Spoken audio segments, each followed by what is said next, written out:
네, 오늘 우리가 읽은 이 본 말씀은 예수님께서 거라사인의 땅에 가셔서 귀신 들린 사람을 고쳐주시고 계시는 모습을 우리에게 말씀해 주고 있습니다. 이 모습은 결론적으로 말씀드리면 우리를 구원하시는 하나님의 은혜와 영광을 보여준다고 말씀드릴 수 있는데요. 오늘 우리가 이 말씀을 살펴보는 가운데 성령께서 역사하셔서 하나님의 거룩하신 뜻을 온전히 깨닫고 확신하면서 먼저 주께 영광 돌리고 또 그 뜻을 따라 살아가는 자들이 되게 하시기를 원합니다. 먼저 오늘 본문 26절을 보게 되면 이렇게 말씀하고 있는데요.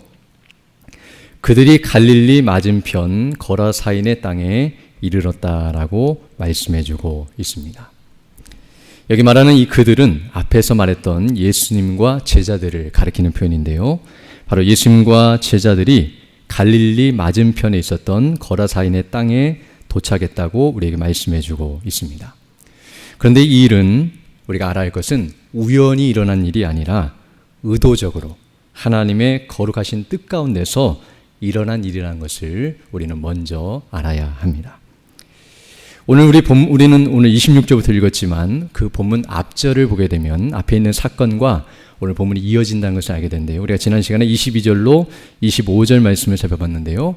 바로 예수님께서 풍랑이 있는 그 바다를 잠잠케 하시는 사건을 우리가 살펴본 바 있습니다. 근데 그 일이 있는 과정 속에서 22절을 보게 되면 이렇게 말씀하고 있는데요. 하루는 제자들과 함께 배에 오르사 그들에게 이르시되 호수 저편으로 건너가자라고 예수님께서 말씀하셨고 그 명령에 따라서 지금 예수님과 그 제자들이 이곳에 오게 되었다는 사실을 말씀해주고 있습니다. 즉 22절에서 말씀하는 호수 저편 곧 그 건너편으로 건너가자고 했던 그 장소가 바로 오늘 본문 26절에서 말씀하는 갈릴리 맞은편 거라사인의 땅이라는 사실, 바로 오늘 본문이 말하는 이 땅이 예수님께서 바로 호수를 건너서 가자고 하셨던 그 가시기를 원하셨던 장소였고 또 그리고 예수님의 명령에 따라서 오게 된 장소라는 것을 우리에게 가르쳐주고 있습니다. 물론 우리가 지난 시간에 살펴본 것처럼 그 중간에 예수님 이제 명령하시고 예수님은 피곤하셔서 주무시고 계셨는데요.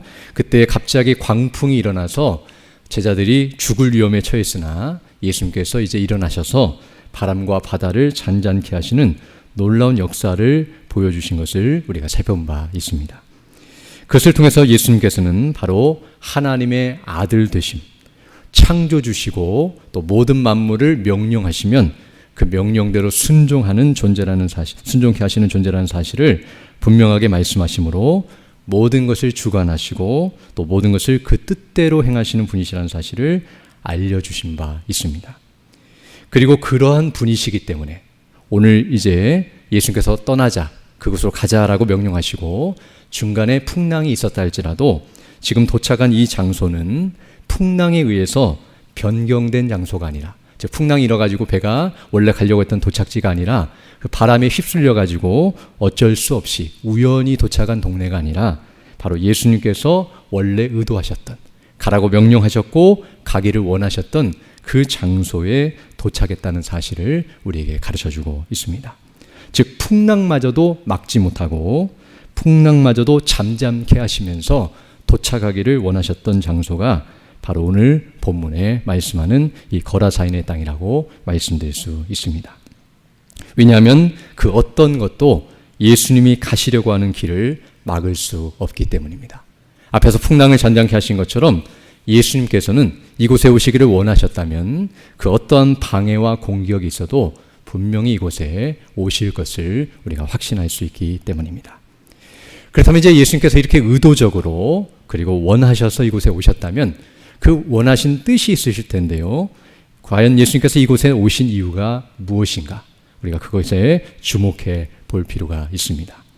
오늘 본문을 전체를 보게 되면 바로 예수님께서 이곳에 도착하신 이유가 딱 한 가지 있다는 것을 알게 되는데요. 그것은 바로 무엇이냐면 이 지역에 있었던 귀신 들린 한 사람을 고쳐주시고 그 사람을 구원해 주시기 위하여 이곳에 오셨다는 사실을 우리에게 말해주고 있습니다.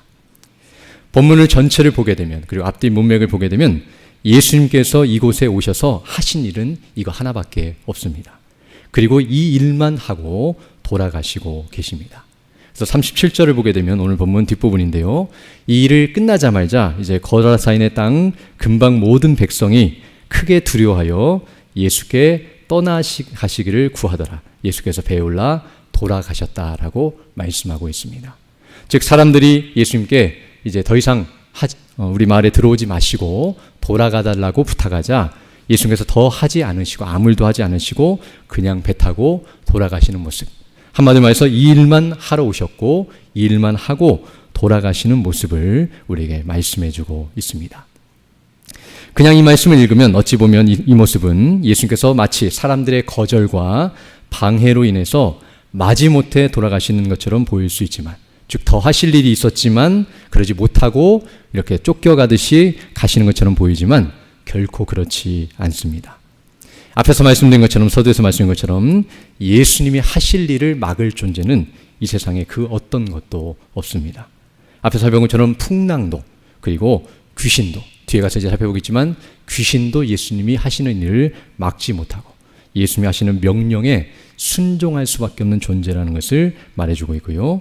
그리고 예수님이 이곳에서 하실 일이 반드시 더 있으셨다고 한다면 사람들마저도 막지 못했을 것이고요. 그들이 막는다 할지라도 반드시 그 일을 하셨을 것입니다. 그러나 예수님께서 그 일만, 지금 오늘 본문이 말하는 이 귀신 들린 한 사람만 고치시고 그들을 구원하시고 돌아가시는 것은 바로 이 일을 행하러 이곳에 오셨고 이 일을 마치셨기 때문에 돌아가시고 있는 모습임을 우리에게 가르쳐주고 있습니다. 어찌 보면 오늘 이 본문의 모습, 이렇게 예수님께서 어떻게 보면 제자들과 함께 먼 거리죠, 갈릴리 맞은편까지 배를 타고 풍랑이 있는 그 바다를 헤쳐가면서까지 이렇게 수고스럽게 이곳까지 와서 이렇게 엄청난 일을 하시고 그냥 돌아가시는 이 모습은 인간적으로 볼 때, 한 사람 구원시키시고 돌아가시는 이 모습을 볼 때 인간적으로, 육신적으로 볼 때는 헛수고처럼 보여질 수 있습니다. 즉 인간적으로 보면 허비하고 낭비한 것처럼, 시간도 어찌 보면 돈도 그리고 모든 것들을 다 투자해서 우리가 수고한 것에 비해서 열매가 너무 적다는 생각이 들 수 있습니다. 힘들게 이렇게 와서 고작 이것만 하고 가시는가라는 생각이 들고, 그렇게 힘들게 여기까지 와서 한 사람 구원한 것이 그렇게 중요한 것인가라는 그런 생각이 들 수 있습니다. 그러나 결코 그렇지 않습니다. 우리가 아는 것처럼 예수님께서 행하시는 모든 일은 단 하나도 헛수고가 없습니다. 그리고 예수님께서 행하시는 모든 일은 다 참된 수고, 다른 말로 표현하면 가치 있고 의미 있고 복되고 영광스러운 수고라는 것을 우리는 알아야 합니다. 왜냐하면 예수님께서는 처음부터 끝까지 하나님의 뜻대로만 행하시는 분이시기 때문에, 그 뜻만을 이루시고 그 뜻을 성취하시기 위해 모든 일을 행하시기 때문에 단 하나도 헛되지 아니하고 완전하고 복되고 영광스럽다는 사실을 우리에게 말해주고 있습니다. 그리고 오늘 본문의 사건도 바로 그와 같은 연장선상에 있으며 그와 같이 헛되지 않다는 사실을 우리는 알게 됩니다.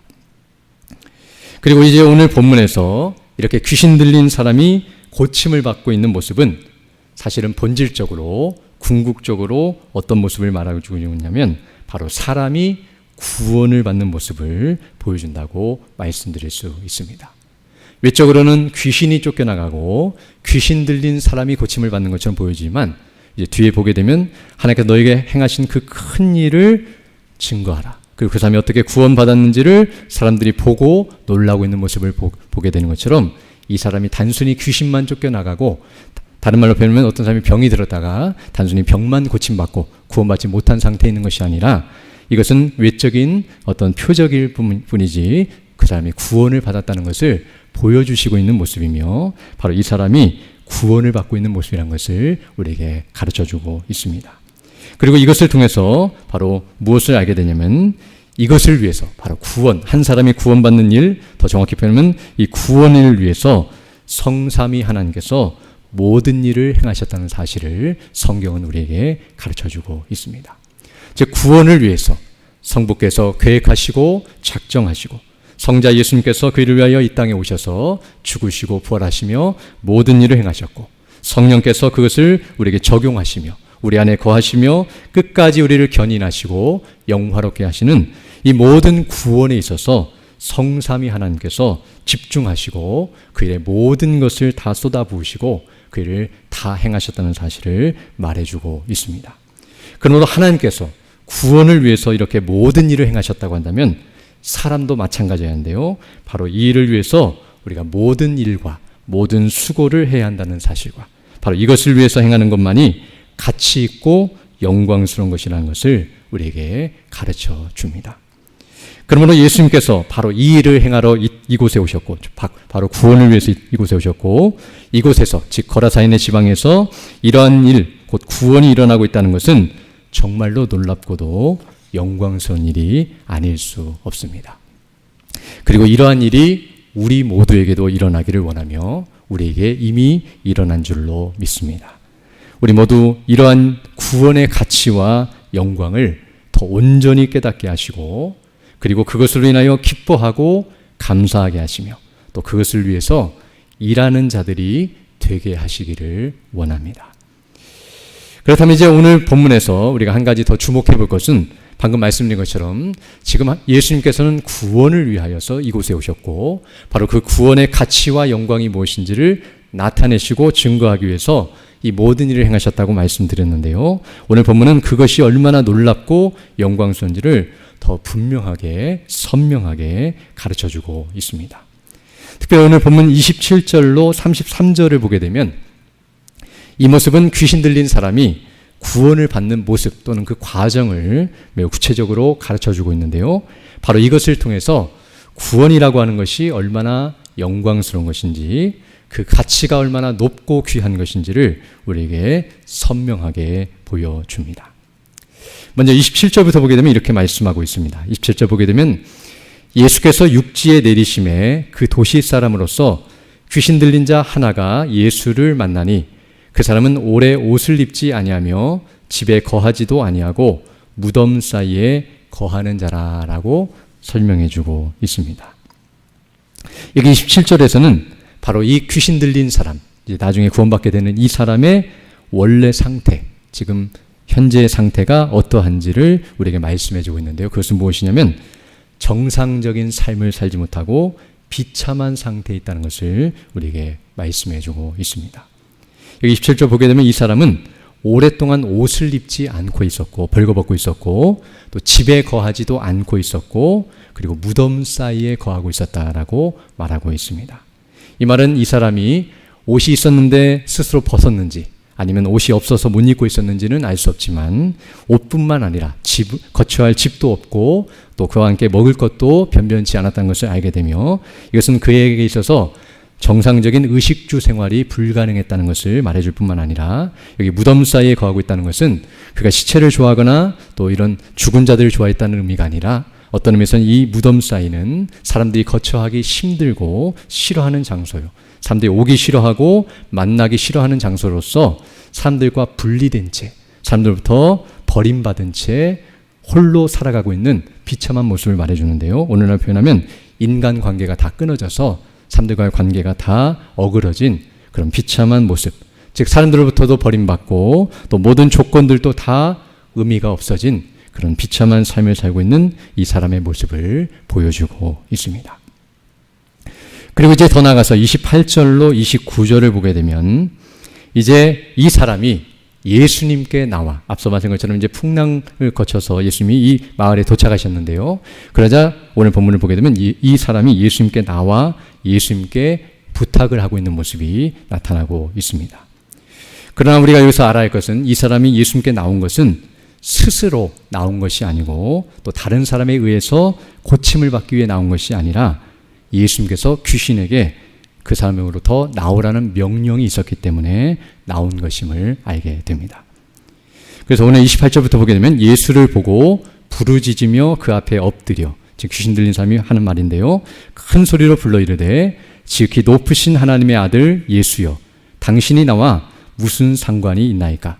당신께 구하노니 나를 괴롭게 하지 마옵소서 하니 이는 예수께서 이미 더러운 귀신을 명하사 그 사람에게서 나오라 하셨습니다. 라고 가르쳐주고 있습니다. 즉, 이 사람이 갑자기 정신을 차려서 예수님을 보고 예수님이 하나님의 아들이심을 깨닫고 자신에게서 귀신을 쫓아내달라고 부탁하기 위해서 온 것도 아니고, 또 다른 사람들이 예수님을 알아보고 이 사람을 고쳐달라고 데려온 것도 아니고, 오늘 본문을 보게 되면 예수님께서 이 말에 도착하시자마자 이 사람을 향하여 먼저 그 귀신을 향하여 그 사람에서 나오라라고 예수님께서 명령하시자 이 귀신이 놀라서 이 사람 속에 들어있었기 때문에 이 사람이 이곳으로 오게 하였고 예수님께 부탁을 하고 있는 모습임을 우리에게 가르쳐주고 있습니다. 그러면서 이제 이 귀신이 이 사람을 어떻게 하고 있는가를 그 뒤에 설명하고 있는데요. 귀신이 가끔, 29절 뒷부분입니다. 귀신이 가끔 그 사람을 붙잡음으로 그를 쇠사슬과 고랑에 매어 지켰으되 그 맨 것을 끊고 귀신에게 몰려 광야로 나가더라라고 말씀해주고 있습니다. 즉, 이 말은 이 사람의 상태가, 즉 귀신 들린 사람의 상태가 어떠했는지를 우리에게 말해주고 있는데요. 첫 번째로는 사람들의 통제를 따르지 않는 상태에 있었다는 것을 말해줍니다. 즉, 사람들이 이 사람이 험악하고 뒤에 가서 이제 살펴보겠지만 통제가 불가능해서 쇠사슬과 고랑으로 다 묶어놨지만, 그러나 그것을 끊어버릴 정도로 힘이 있었지만, 그러나 정상적인 삶을 산 것이 아니라 통제 불가능한 상태에 있었다는 사실을 우리에게 말해주고 있습니다. 더 나아가 사람들은 통제하지 못하는데, 오늘 본문을 보게 되면 이 사람은 귀신의 통제를 받고 있다는 것을 알게 되는데요. 그러나 귀신이 그를 붙잡고 있었고, 그리고 그를 끌고 다니면서 귀신이 원하는 대로 행하고 있었다는 사실을 말해주고 있습니다. 그래서 쇠사슬을 끊을 정도로 그가 힘이 있었지만 그 힘으로 귀신을 이겨내지도 못하고 스스로 귀신으로부터 벗어나지 못한 채 질질 끌려다니면서 귀신이 원하는 대로 그렇게 행하고 있는 비참한 모습을 우리에게 가르쳐주고 있습니다. 그래서 마태복음 똑같은 내용을 다루고 있는, 지금 누가복음 살펴보고 있는데 마태복음과 마가복음을 보게 되면 같은 내용을 다루고 있는 병행 본문이 나오는데요. 마태복음을 보게 되면 8장 28절에서는 이 사람에 대해서 이렇게 말씀하고 있는데요. 몹시 사나워 아무도 그 길로 지나갈 수 없을 지경이더라. 즉, 이 사람이 무덤 사이에 있었는데 이 사람이 너무 사나워서 사람들을 막 고통스럽게 하고 또 사람들을 힘들게 하였기 때문에 그 지역으로 지나갈 수 없을 정도로 그런 무섭고도 험악한 사람이었다는 것을 말해주고 있습니다. 즉, 이 사람이 귀신이 들려서 통제 불가능하여 다른 사람들을 해하고 그리고 고통케 하는 일을 했다는 것을 우리에게 말해주며 이것이 정상적이지 않은 모습임을 말해주고 있습니다. 또 마가복음 5장 5절을 보게 되면 거기서는 이렇게 말씀하고 있는데요. 이 사람에 대해서 이렇게 말하기를 밤낮 무덤 사이에서나 산에서나 늘 소리 지르며 돌로 자기 몸을 해하고 있었더라라고 말씀하고 있습니다. 즉, 이 사람은 그 무덤 사이에서 소리를 지르면서 돌로 자기 몸을 해하고 고통케 하는 모습이 있었다고 말하는데요. 즉, 한마디로 말해서 이 사람은 다른 사람만 해하는 것이 아니라 그것을 가지고 자기의 몸도 해하는, 즉 남도 피해를 주고 자기도 고통케 하는 정말 구제불능인 그런 상태에 있었다는 사실을 우리에게 말해주고 있습니다. 그리고 이제 더 나아가서 오늘 본문 30절로 33절을 보게 되면 이 사람의 모습이 얼마나 심각한 상태에 있었는지를 우리에게 가르쳐 줍니다. 앞에서 말했던 내용들은 그 사람의 외적인 모습들인데요. 그의 옷을 입지 않고 있거나 또 남을 해하거나 또 이렇게 통제 불가능한 상태에 있는 모습을 통해서 그의 비참한 모습을 보여줄 뿐만 아니라 이제 30절로 33절을 보게 되면 그 속에 있는 귀신들의 상태, 그를 붙잡고 있었던 귀신들이 이제 쫓겨나가는 모습이 나타나고 있는데요. 그 모습을 통해서, 귀신들의 모습을 통해서 그 귀신 들렸던 사람의 비참한 상태를 더 분명하게 부각시켜 드러내주고 있습니다. 그래서 30절을 보게 되면 이렇게 말씀하고 있는데요. 예수께서 내 이름이 무엇이냐 물으신즉 이르되 군대라 하니 이는 많은 귀신이 들렸음이라 라고 말씀해주고 있습니다. 앞에 이제 귀신 들린 이 사람이 예수님 앞에 와서 이제 뒤에 가서도 말씀하고 있지만 우리를 괴롭게 하지 말아달라, 또 무저갱에 들어가게 하지 말아달라고 31절에 부탁을 하고 있는데요. 그러자 예수님께서 네가 누구냐, 또 너는 내 이름이 무엇이냐라고 그의 존재를 묻고 계십니다. 그러자 이 귀신들이 말하기를 우리는 군대입니다 라고 대답하고 있습니다. 이 군대는 로마의 사단급에 해당되는 엄청난 군대를 가리키는 표현인데요. 그러나 이 군대라는 표현은 그 뒤에서 말하는 것처럼 이는 많은 귀신이 들렸습니다 라는 말처럼 수를 셀 수 없는 수많은 존재들을 의미할 때 이와 같은 표현을 씁니다. 그래서 군대라는 말은 바로 그 사람 속에 들어있는 귀신들이 정말 수를 헤아릴 수 없을 정도로 많은 귀신들이 있었다는 사실을 이것을 통해서 가르쳐주고 있습니다. 그러나 이 말은 단순히 수적으로만 많다는 의미보다는 또 다른 의미도 들어있는데요. 군대라는 말 속에는 어떤 의미에서는 강력한 힘을 가진 귀신들이라는 의미도 있습니다. 즉 일반 사람들이 아닌 군대라고 한다는 것은, 또 승리를 가져오는 군대, 싸워서 이기는 군대라는 것은 강력한 힘을 가진 사람들인데요. 바로 이 군대라는 표현을 통해서 이 귀신들이 가진 힘과 능력이 어떠함을 우리에게 가르쳐주고 있습니다. 그리고 그것을 보여주는 것이 바로 32절로 33절 말씀인데요. 32절 보게 되면 마침 그곳에 많은 돼지떼가 산에서 먹고 있는지라 귀신들이 그 돼지들에게로 들어가게 허락하심을 간구하니 이에 허락하시니 귀신들이 그 사람에게서 나와 돼지에게로 들어가니 그 그때가 비탈로 내리다라 호수에 들어가 몰사하였다라고 말씀해주고 있습니다.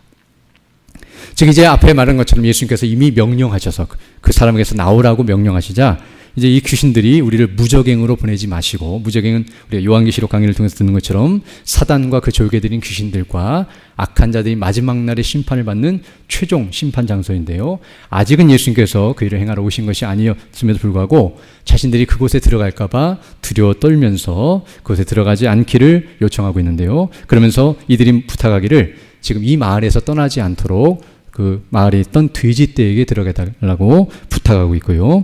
그리고 예수님께서는 이제 오늘 본문에 보게 되면 그리로 들어갈 것을 요청하자 그 돼지떼들이 몰사하는 일, 다 바다에 빠져서 죽고 있는 모습이 나타나고 있습니다. 오늘 본문에는 자세히 안 나와 있지만 마가복음, 앞서 말씀한 것처럼 같은 내용을 다루고 있는 마가복음 5장 13절을 보게 되면 거의 2,000마리 되는 떼가 죽었다라고 말씀함으로써 돼지떼가 2,000마리나 되는 엄청난 수가 다 몰사했다는 사실을 우리에게 가르쳐주고 있습니다. 즉 이것을 통해서 앞서 말씀한 것처럼 지금 이 사람 속에 들어있었던 귀신 들린 사람들에게 들어있었던 이 귀신은 얼마나 많은 수의 귀신이었고 또 얼마나 그 힘이 강력한지를 우리가 알 수 있습니다. 즉 모든 돼지떼를 몰사시킬 정도로 귀신의 힘이 강력하고 그 수가 많다는 사실을 우리에게 가시적으로 그리고 외적으로 보여주고 있음을 알 수 있습니다. 특별히 오늘 우리가 여기서 주목해 볼 것은 바로 오늘 본문에서 이렇게 수많은 돼지떼가 몰사하고 있는 일이라는 사실입니다. 지금 예수님께서는 이 돼지떼가 몰사하는 일을 통해서 우리에게 무엇인가를 보여주기를 원하시는데요. 그 중에 한 가지가 무엇이냐면 이것이 바로 귀신들이 행하는 일이라는 사실을 우리에게 가르쳐 줍니다. 즉 귀신들이 하는 일은 무엇인가? 그것은 무엇이냐면 모든 것을 파괴하고 죽이는 일이라는 사실을 바로 이 사건을 통해서 분명하게 보여줍니다. 평화롭게 있었던 돼지들이 귀신들이 들어가자마자 비탈로 내리다라 몰사하는 이 일은 바로 귀신들이 이와 같이 모든 것을 없애버리고 죽이는 일을 한다는 것을 우리에게 보여줍니다. 즉 이 모습을 통해서 어떤 의미에서는 귀신들이 그들의 산업, 지금 여기 거라사인의 지방에 와서 그들이 치고 있는 돼지떼들을 죽이고 있는데요. 이것은 그들의 재산이기도 하고 소유물이기도 하고 그들이 먹고 살 수 있는 어떤 생계거나 산업이라고 할 수 있는데요. 바로 그들의 산업과 재산과 소유를 다 파괴시키고 잃어버리게 만들고 있는 악한 일이라는 것을 알 수 있습니다. 앞에서 우리가 살펴본 것처럼 귀신 들린 사람도 마찬가지인데요. 귀신이 그 사람에게 들자 그전에 옷을 입고 있었을 것이고요. 집도 있었을 것이고요. 또 뒤에 보게 되면 이제 가족에게 가서 복음을 전하라고 말씀하신 것처럼 가족과 친척과 이웃과 함께 생활하던 사람이었는데 귀신이 그 사람에게 들자 모든 의식주와 인간관계까지 다 파괴시켜버리고 잃어버리게 만들었던 것과 같이 귀신은 이와 같이 모든 것을 없애버리고 파괴시키는 존재라는 것을 우리에게 가르쳐 줍니다. 또한 더 나아가서 귀신들이 하는 일은 사람에게 들어갔을 때에는 그 사람의 인격을 이와 같이 외적인 것만 파괴시키는 것이 아니라 그 사람의 지정의 인격을 파괴하고 죽여서 정상적인 생활과 삶을 살지 못하게 만드는 것처럼 이렇게 짐승에게 들어갔을 때에도 그 본성을 파괴하고 죽여서 정상적인 행동을 하지 못하게 한다는 사실 또한 우리에게 가르쳐 줍니다. 무슨 말씀이냐면 짐승은 우리가 아는 것처럼 본성상 생존 본능이 있기 때문에 자살을 하는 것은 정상적인 행동이 아닙니다. 사실 제가 뉴스를 검색해 봤는데요. 자살하는 동물은 단 하나도 없습니다. 자기의 삶을 포기하거나 의미를 잃어서 목매달아 죽거나 스스로 죽음을 선택하는 그런 짐승은 없습니다. 어떻게든지 살려고 하고 그리고 생명을 보존하려고 하는 것이 짐승들의 습성인데요. 그런데 이렇게 귀신이 들어가자 스스로 목숨을 끊고 내리달아 오늘 사람으로 표현하면 자살을 하는 행위와 같이 이렇게 죽음으로 내리달아가는 이 모습은 귀신들이 그 모든 것들을 파괴하고 이와 같이 행한다는 사실을 우리에게 가르쳐 줍니다.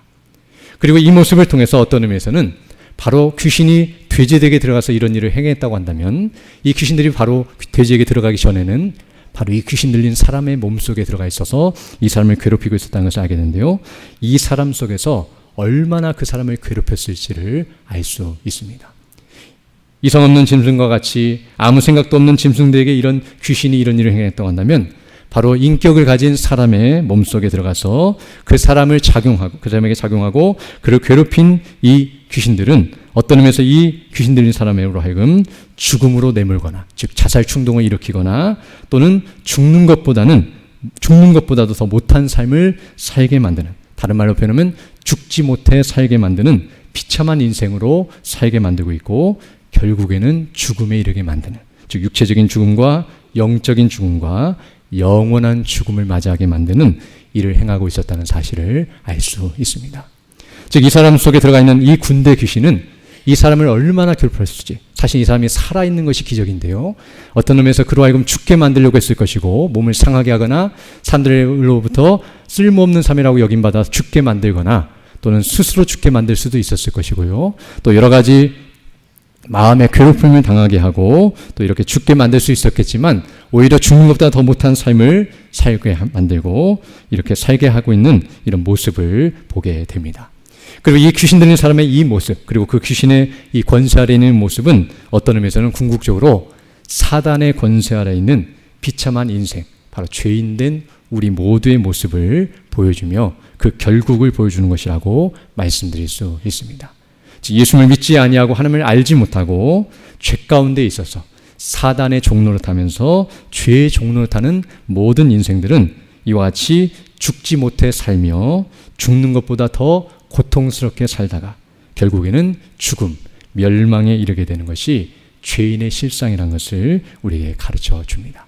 그리고 오늘 본문에 나타나는 이 귀신 들린 사람은 어떤 의미에서는 돼지만도 못한, 짐승보다도 못한 상태에 있다는 것을 알게 되는데요. 짐승들은 앞에 말한 것처럼 귀신이 들어가기 전까지는 평온한 상태에 있었지만 이와 같이 이 사람은 평온하지 못한 채 불안감과 두려움 가운데 비참한 가운데 살고 있었다는 사실과, 돼지들은 설령 죽었다 할지라도 그들은 영혼이 없기 때문에 영원히 죽거나 지옥에 가지 않지만 이 사람은 죽으면 영원한 비참과 멸망에 처한다는 사실을 생각할 때 짐승보다도 못한 삶을 사는 것이 귀신 들린 사람, 더 정확히 표현하면 사단의 권세 아래 있는 모든 죄인들의 실상이라는 것을 우리로 깨닫게 합니다.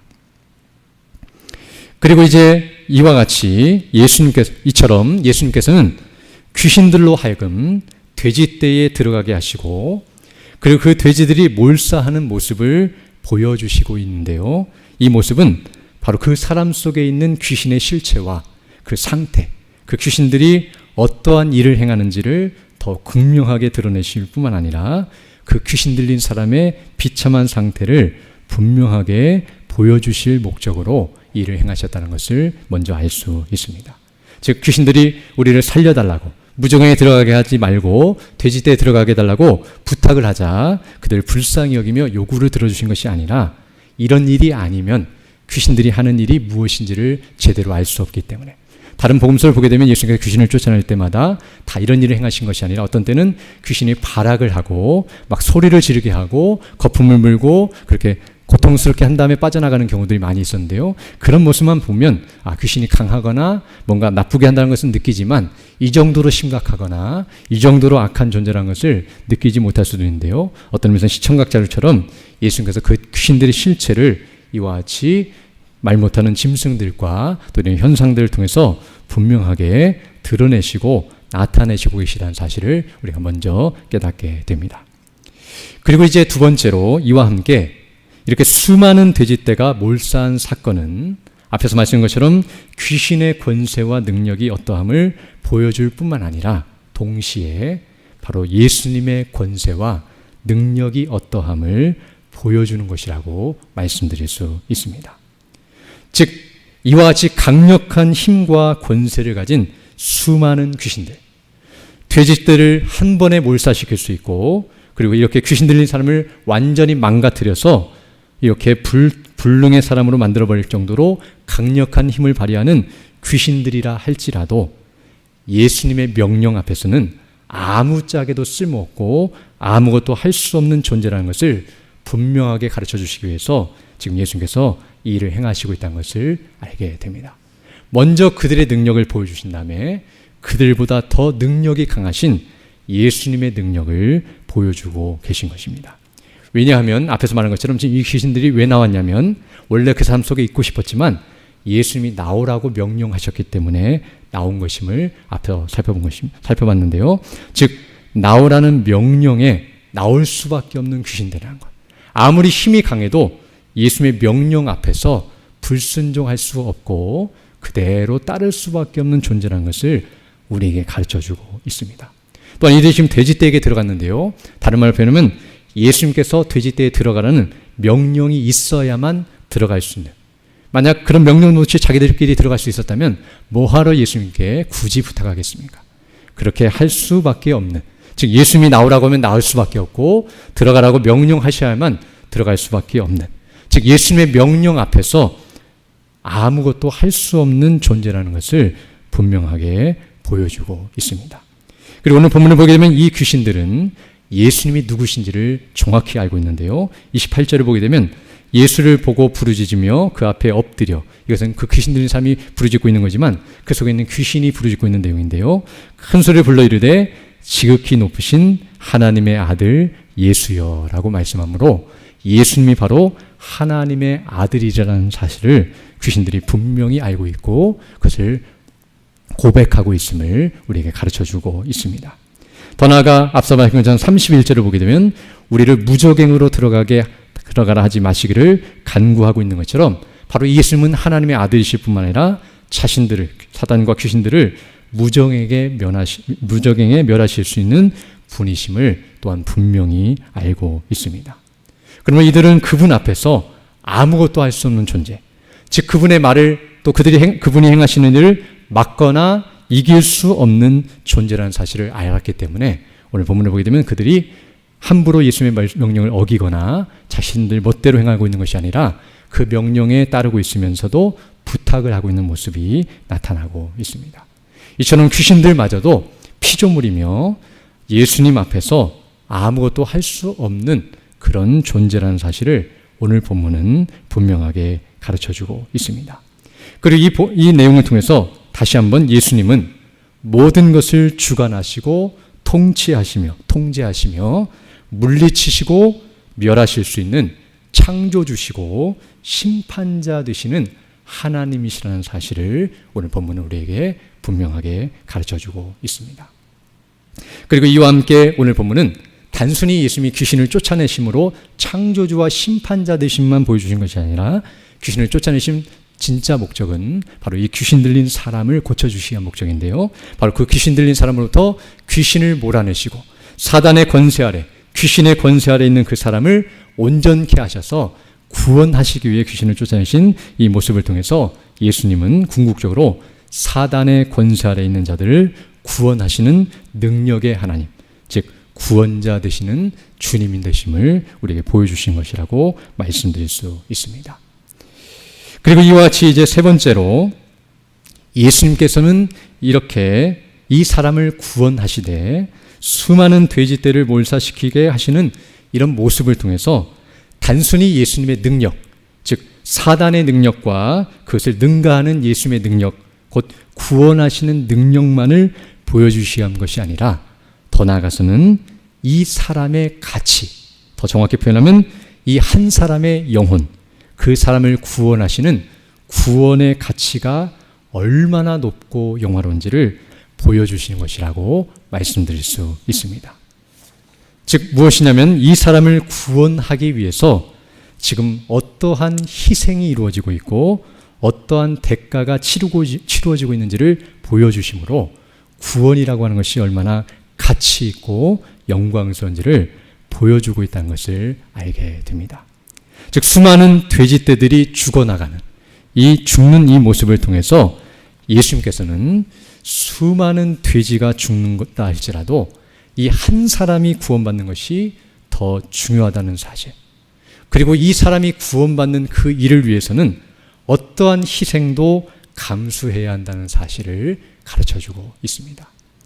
즉 한 사람이 구원받는 것은 돼지떼가 다 죽는 것보다도 가치 있고 영광스러운 것이며 그 사람을 구원하기 위해서는 우리가 가진 모든 것들을 잃어버려도 헛된 것이 아니라는 사실을 우리에게 분명하게 가르쳐 주십니다.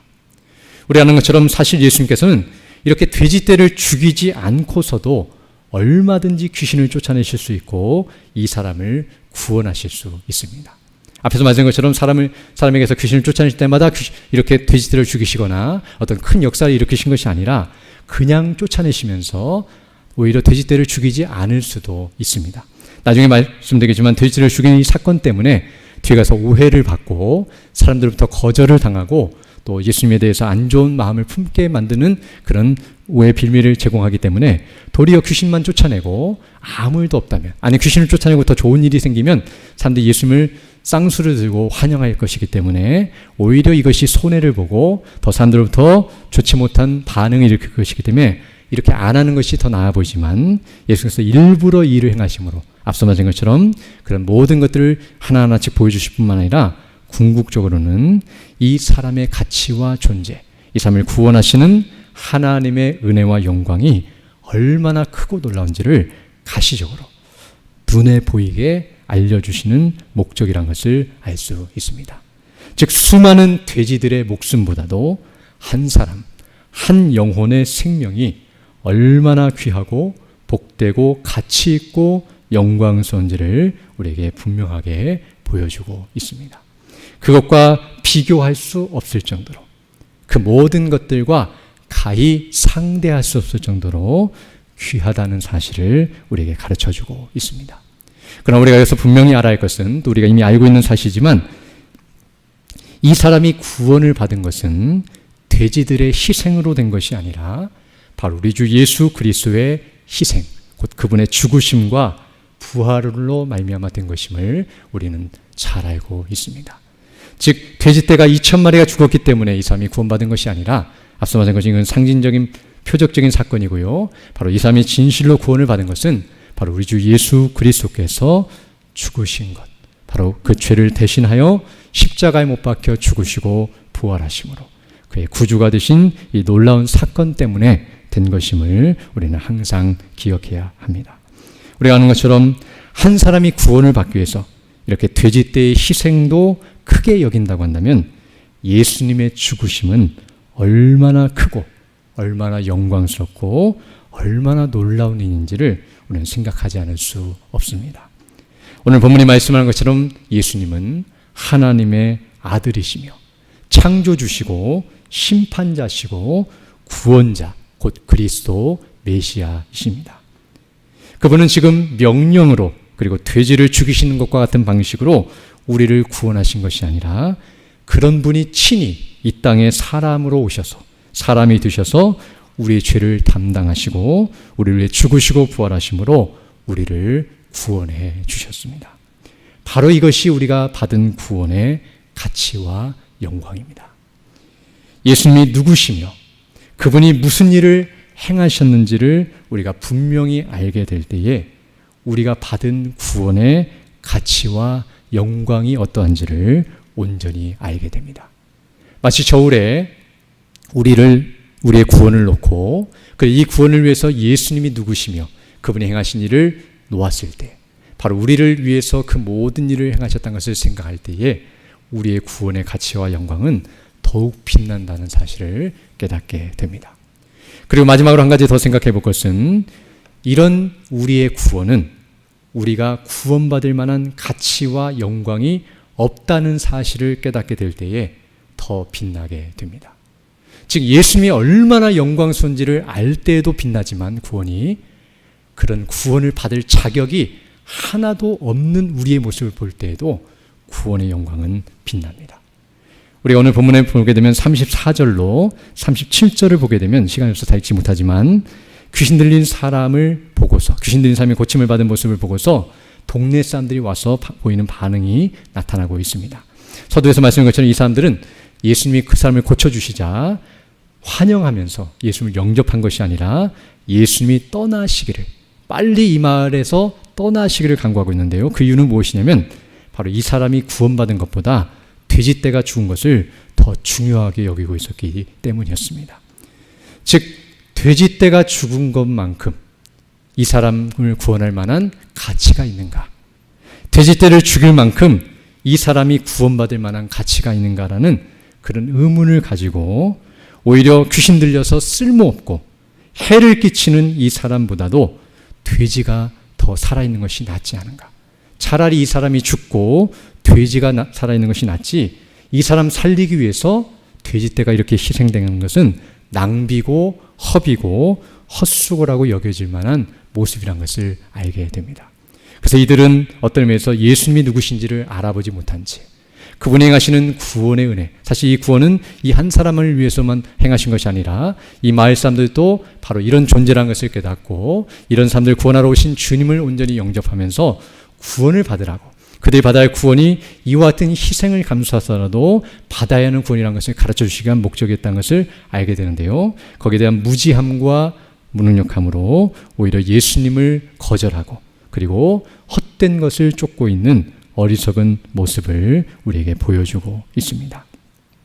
그러나 우리는 이 모습을 통해서 우리가 바로 이 귀신 들린 자와 동일하게 무가치하고 부패한 죄인들이라는 사실을 깨닫고 바로 그런 자들을 위해서 하나님의 아들 우리 주 예수 그리스도 가장 귀하고 존귀하시고 영화로우신 분을 우리에게 보내주셨다는 사실을 기억하면서 우리는 그 구원의 가치와 영광을 생각하고 하나님 앞에 기뻐하고 감사하면서 그 영광을 높인 데 나가야 마땅할 줄로 믿습니다. 앞서 말씀한 것처럼 예수님께서 이 한 사람을 구원하시기 위해서 풍랑을 헤치고 제자들과 함께 이곳에 오셨고 수많은 돼지떼들을 죽이시기까지 이 일을 행하신 것은 헛된 것이 아니라 얼마나 가치 있고 영광스러운 일인지를 보여주시고 있는 것이며 우리를 구원하실 때 이와 같은 놀라운 역사가 일어났다는 사실을 보여주고 있음을 알게 됩니다. 그럼 하나님께서 이와 같이 구원을 여기신다고 한다면 마찬가지로 우리도 구원을 그와 같이 여기며 살아간다는 것을 알게 됩니다. 우리가 받은 구원이 얼마나 놀랍고 영광스러운지 더 깨닫게 해달라고 더 온전히 확신하게 해달라고 기도하고 간구하는 일이 있어야 할 것이고요. 또 그것을 위해서 수고하는 일이 있어야 할 것입니다. 오늘 본문을 보게 되면 이제 이 사람이 예수님과 함께 가기를 원했지만 예수님께서 따라오지 말고 너의 가족과 그리고 동네로 들어가서 너에게 행하신 이 구원을 전파하라. 네가 받은 그 구원의 은혜와 영광, 하나님이 행하신 그 큰 일, 대사를 선포하고 증거하라. 오늘 보면 복음 증거하라고 사명을 주신 것처럼 우리도 이 구원을 받았고 이 구원이 얼마나 큰지를 알았다면 이제 이 복음을 알지 못하는 사람들에게 증거하는 자들이 되어야 한다는 사실을 알게 되며 그 일을 행할 때에 어떤 의미에서는 돼지떼가 희생당하는 것처럼 우리의 돈이나 또 우리의 시간이나 우리가 가진 모든 것들이 잃어버리고 손해를 보는 것처럼 여겨진다 할지라도 그것은 결코 손해가 아니라는 사실과 우리 것을 다 잃어버려도 구원을 받는 것이 가장 복되고 영광스럽다는 사실을 깨닫게 됩니다. 그러므로 이런 은혜를 달라고 간구하시며 항상 이런 은혜로 충만하여 맡기신 복음의 삶을 바르게 잘 감당하며 나아가는 우리 모두 되기를 간절히 소망합니다. 함께 기도드리겠습니다. 걸어가시고 자비로우신 아버지 하나님 감사를 드립니다. 오늘 시간 말씀을 통하여 우리의 비참함과 우리가 어떠한 상태에 있었는지를 다시 한번 깨닫게 하시고 그런 자에서 우리를 구원해 주신 놀라우신 은혜와 영광을 다시금 깨닫게 해주심을 감사드립니다. 이제 그 예수님이 어떠하신 분이신지를 더 온전히 깨닫고 확신하며 우리의 창조주시오, 우리의 심판자시오, 우리의 구원자 되시며 우리의 구원의 영광이신 우리 주 예수 그리스도를 항상 주목하면서 그 은혜로 충만한 우리 모두 될 수 있도록 인도하여 주시고 그만을 주목하고 기뻐하면서 이 복음을 온전히 증거하며 주의 뜻을 이루어가며 살아가는 우리 모두 될 수 있도록 은총을 더하여 주옵소서. 모든 것 주께 의지하고 우리 주 예수님 이름으로 기도드립니다. 아멘.